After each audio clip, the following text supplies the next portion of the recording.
Trump meets an old homeless veteran woman. What he does next leaves everyone in shock.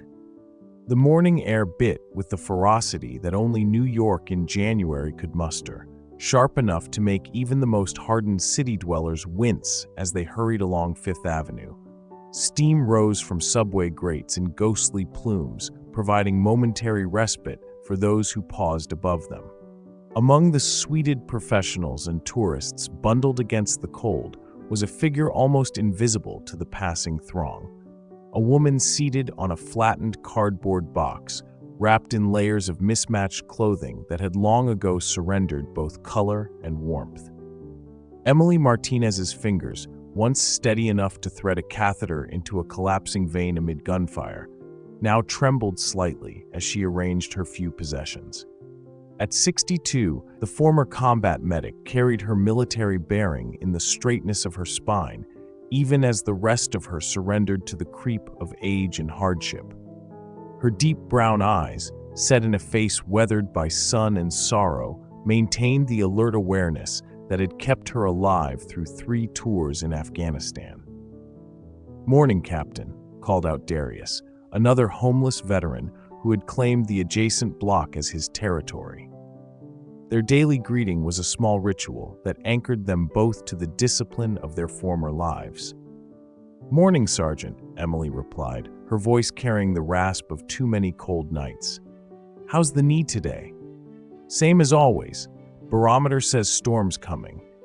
Darius tapped his left leg, injured by an IED 15 years earlier. "You staying at the shelter tonight?" Emily shook her head. "Too crowded, too many rules." What she didn't say was how the confined spaces triggered memories she'd spent years trying to bury. The tight quarters of field hospitals, the suffocating pressure of triage decisions, the bodies packed too close together. She'd been on the streets for nearly 3 years now, ever since the combination of PTSD, rising rent, and medical bills had finally overwhelmed her modest veterans' benefits. The irony wasn't lost on her that she'd survived war only to be defeated by paperwork and bureaucracy. The morning proceeded like countless others before it, people passing, some dropping coins or dollar bills into her worn paper cup, most averting their eyes as if her misfortune might be contagious. Emily had learned to be grateful for the former and understand the latter.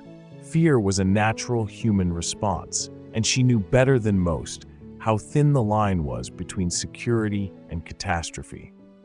Around 10 o'clock, a harried-looking woman in an expensive camel hair coat dropped something as she rushed past. It wasn't money, but a business card that fluttered down, coming to rest beside Emily's cup. She picked it up, running her thumb over the embossed lettering. Veterans Reintegration Initiative, Mark Thompson, Director.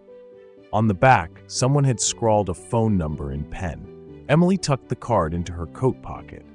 She'd collected similar cards before, well-meaning organizations that promised help but delivered forms, waiting lists, and eventually disappointed shrugs when her situation proved too complex for their programs. Still, she kept them. Hope, like her military training, was a habit hard to break. The usual midday lull descended on the street. Business people disappeared into cafes and restaurants, leaving the sidewalks temporarily emptier. Emily unwrapped a half-eaten sandwich saved from the previous night's handout at St. Michael's Church. As she ate, she observed the building across from her, Trump Tower rising in gleaming defiance of the gray winter sky. She'd been positioned outside it for weeks now, appreciating how the security guards mostly left her alone as long as she kept her small encampment tidy and didn't harass passers-by.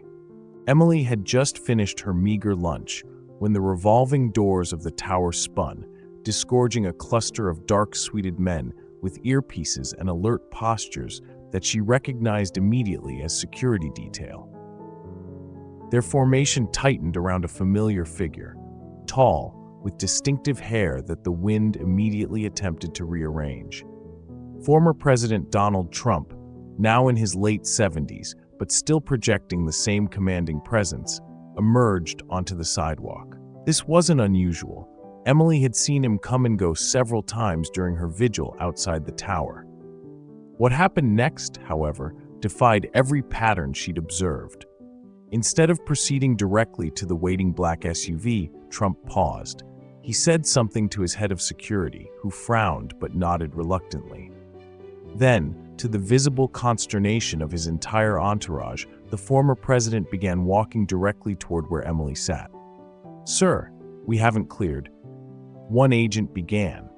"It's fine, John. I know what I'm doing," Trump replied, waving him off with a gesture that brooked no argument. Emily straightened instinctively, military training asserting itself through layers of civilian disorder. She didn't rise. Her arthritic hip would make that a slower process than dignity would allow, but she met his approach with the quiet composure that had once been her professional hallmark. As he drew closer, his security team formed a loose perimeter, their eyes constantly scanning the surroundings, bodies tense with the unhappiness of men whose carefully constructed safety plans were being ignored. Trump stopped 3 feet from Emily, studying her with an intensity that most would find uncomfortable. She returned his gaze steadily. "You're Emily Martinez," he said. It wasn't a question. "Yes, sir," she replied automatically, surprise momentarily displacing her carefully cultivated stoicism. He nodded as if confirming something to himself. "You were a combat medic. 68 Whiskey, Afghanistan." The military designation for her role, one few civilians would know, triggered Emily's full attention. "How do you know that?" Instead of answering, Trump asked another question. "Do you remember a young soldier named Thompson?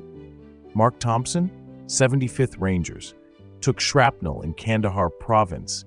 Images flashed through Emily's mind, dust and blood and the frantic rhythm of helicopter rotors. A young man's face, pale beneath the grime of combat, eyes wild with the particular terror of the wounded. "I remember many soldiers, sir," she said carefully. "Too many." "This one was special," Trump persisted. "My sister's boy, my nephew." Emily's breath caught.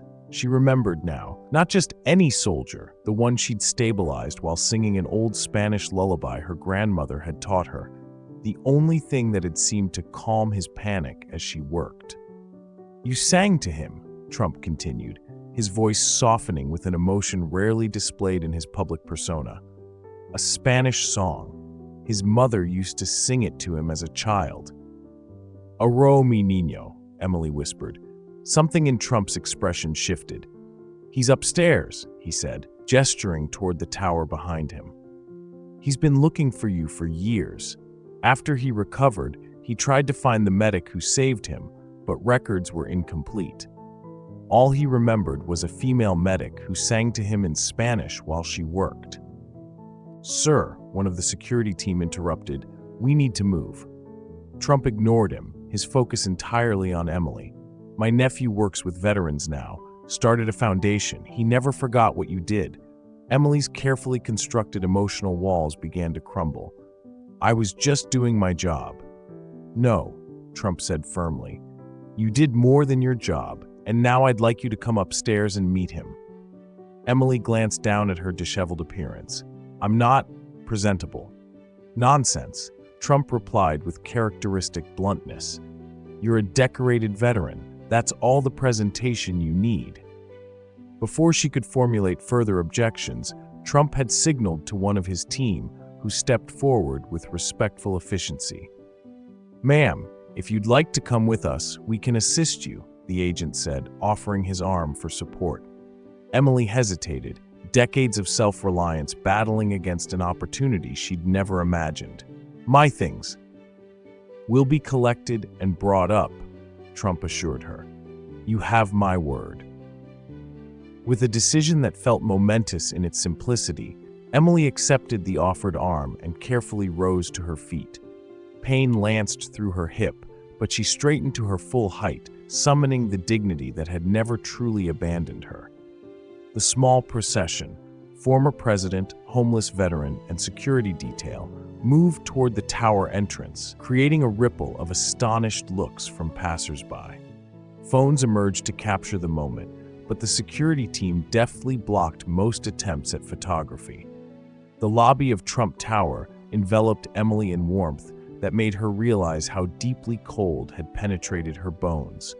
The opulence, marble floors, gleaming brass, cascading fountains, created a disorienting contrast to the sidewalk where she'd spent her morning.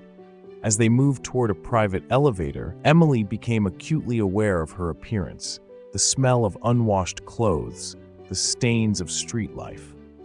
"Mr. Trump," she said quietly as they waited for the elevator, "I appreciate this gesture, but I don't want to embarrass your nephew." Trump looked at her directly. "Captain Martinez, the only embarrassment would be if our country continues to forget people like you." The elevator ascended silently to an upper floor.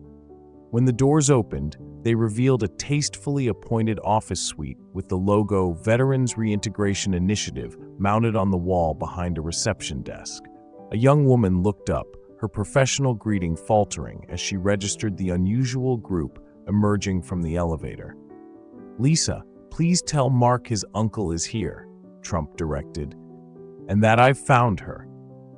The receptionist's eyes widened as understanding dawned. She reached for her phone with one hand, while the other unconsciously straightened her blouse, as if preparing for a moment of significance. Emily stood quietly, trying to ignore how out of place she felt in these surroundings. The waiting area featured photographs of veterans in various settings, some in uniform, others in civilian contexts that implied successful transitions. She wondered how many had stories similar to hers, journeys that had taken unexpected detours into darkness. A door opened at the far end of the room, and a man in his mid-30s emerged, moving with a slight unevenness that suggested a prosthetic beneath his tailored suit pants. Mark Thompson had the clean-cut appearance of someone who'd transitioned successfully from military to civilian life, but Emily immediately recognized the watchful eyes of someone who still carried war within him. Those eyes now fixed on her with dawning recognition. "It's you," he said simply. Emily couldn't speak. The young soldier she remembered, frightened, bleeding, barely conscious, had transformed into this poised professional. Yet somehow, she could still see the boy beneath the man, the vulnerability beneath the strength. Mark crossed the room with purpose, stopping just short of embracing her, respecting both her personal space and the dignity she maintained despite her circumstances. "You saved my life," he said, "in more ways than you know. I remember you." Emily replied, her voice steadier than she expected. "You were brave." Mark shook his head. "I was terrified. But you were calm. You kept singing that lullaby while you worked. It was the only thing that cut through the pain and fear." Trump had moved slightly aside, watching the reunion with uncharacteristic quietness. "Mark's been searching for you for years," he explained. "When he described the medic who saved him, I remembered how his mother used to sing that same lullaby. It was a family connection I never forgot." "After I recovered," Mark continued, "I couldn't stop thinking about how you stayed with me, even when the second wave of casualties came in. You told someone, I remember this clearly, this one's not finished yet. Like you refused to move on until you were sure I'd make it." Emily remembered that moment, the triage decisions that haunted every combat medic, the instinctive refusal to abandon this particular soldier whose eyes had locked onto hers with such trust. "Please," Mark gestured toward his office, "come sit down. There's so much I want to talk about." What followed was a private conversation that would change the trajectory of both their lives. In Mark's office, with Trump occasionally interjecting from a chair in the corner, Emily learned how her actions had inspired Mark's current mission. After recovering from his injuries and completing his military service, he had used family connections and his own determination to create an organization specifically focused on homeless veterans, particularly those whose complex needs weren't being met by existing programs. "The hardest cases," Mark explained, The ones with multiple issues, PTSD, physical disabilities, administrative nightmares. Those are the veterans who fall through the cracks, like you did. Emily listened as he outlined programs that addressed the real barriers she'd encountered: expedited medical care, housing that accommodated both physical and psychological needs, legal assistance to navigate the labyrinthine benefits system. "We've helped over 2,000 veterans so far," Mark said, "but we need to reach more. The ones who've given up on the system, who don't trust anymore. We need someone who understands that perspective, who's lived it." "And that's why I've been watching for you," Trump added. "Mark described you so many times over the years. When I saw you outside the tower these past few weeks, something seemed familiar. I had security discreetly take photos, showed them to Mark." "We weren't certain," Mark admitted. "But when Uncle Donald heard you were Spanish-speaking and had been a medic, he decided to approach you directly." Emily absorbed this information slowly. "You've been looking for me specifically all this time?" "At first, just to thank you," Mark said.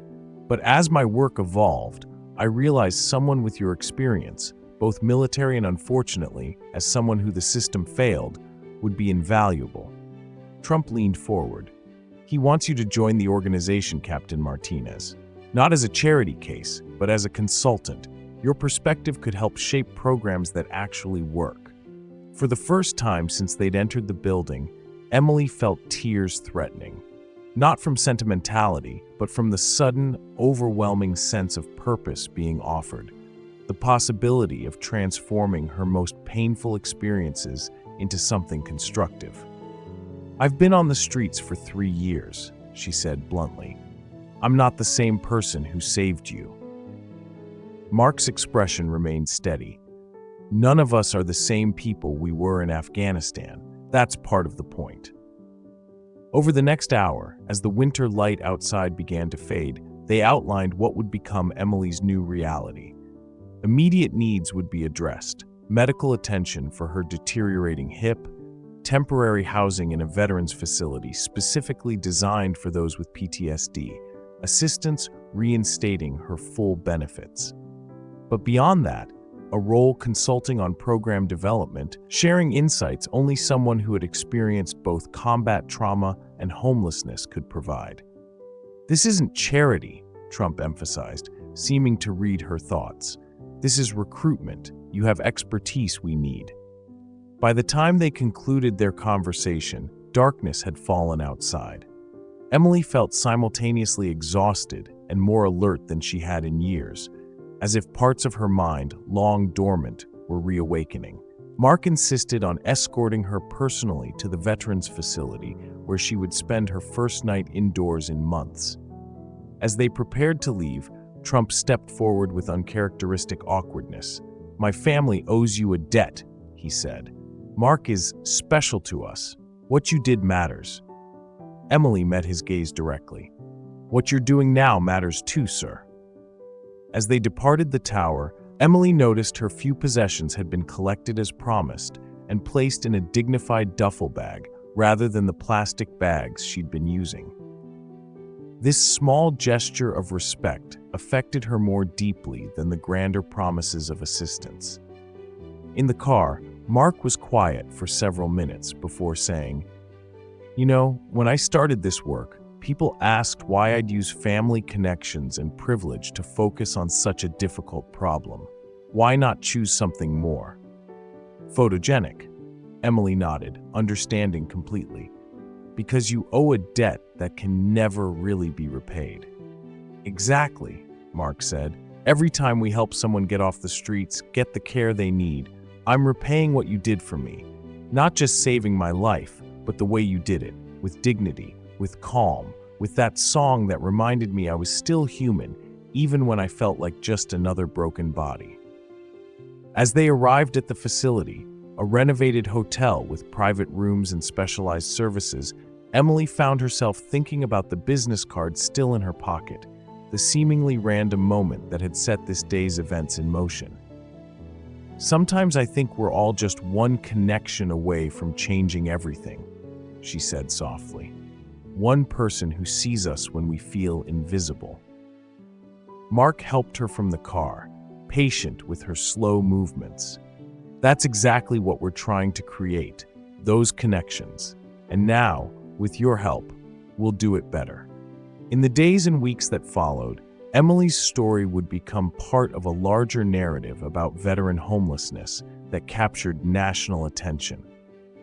Not because of the former president's involvement, though that certainly amplified the message, but because her journey from decorated medic to homelessness to purpose illustrated failures and possibilities that resonated beyond political divisions. The photograph that eventually made newspaper front pages wasn't the initial encounter outside Trump Tower, which security had largely prevented from being captured.